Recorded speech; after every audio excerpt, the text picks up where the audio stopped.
ครับพี่น้องครับเดนนะครับผมวันนี้มาเจอนอยที่9นะครับวันนี้นอยที่9มีอะไรมั่งผมเจาะมาเรียบร้อยนะครับ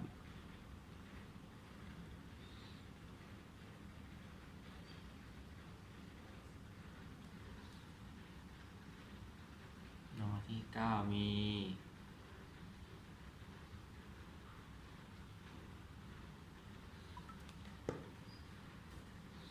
ตัวเลขที่เจาะได้วันนี้มีอะไรเอ่ย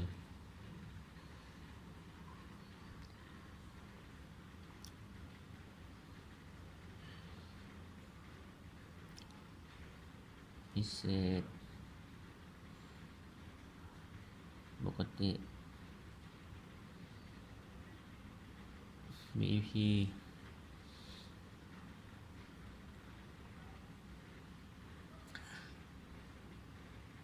เจาะบนล่าง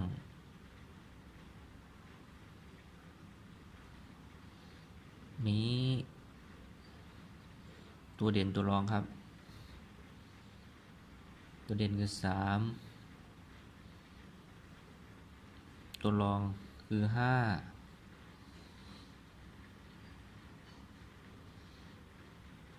จับคู่ได้วันนี้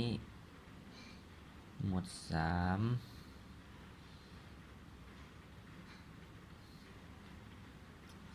4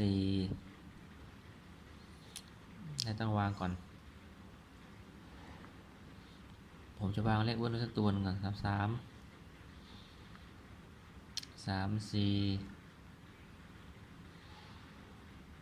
3 5 3 6หมด5มี53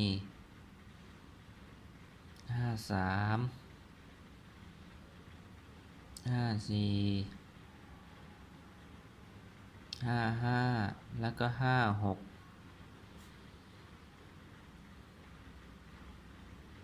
ส่วนใหญ่ผมเอาตัวเด่นเป็นตัวรูทนะครับรูท 3นะครับผมตัวเด่นพี่น้องลองเอาพิจารณาดูครับ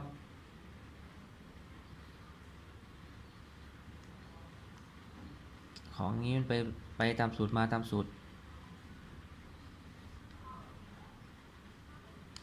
ลองดูครับผม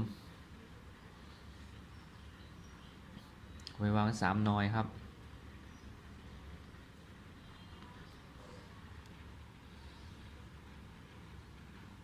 ลองดูครับพี่น้อง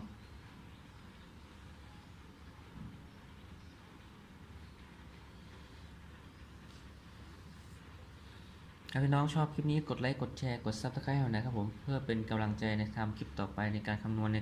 ครั้งต่อไปครับขอบคุณมากครับพี่น้องครับติดตามครับขอบคุณครับ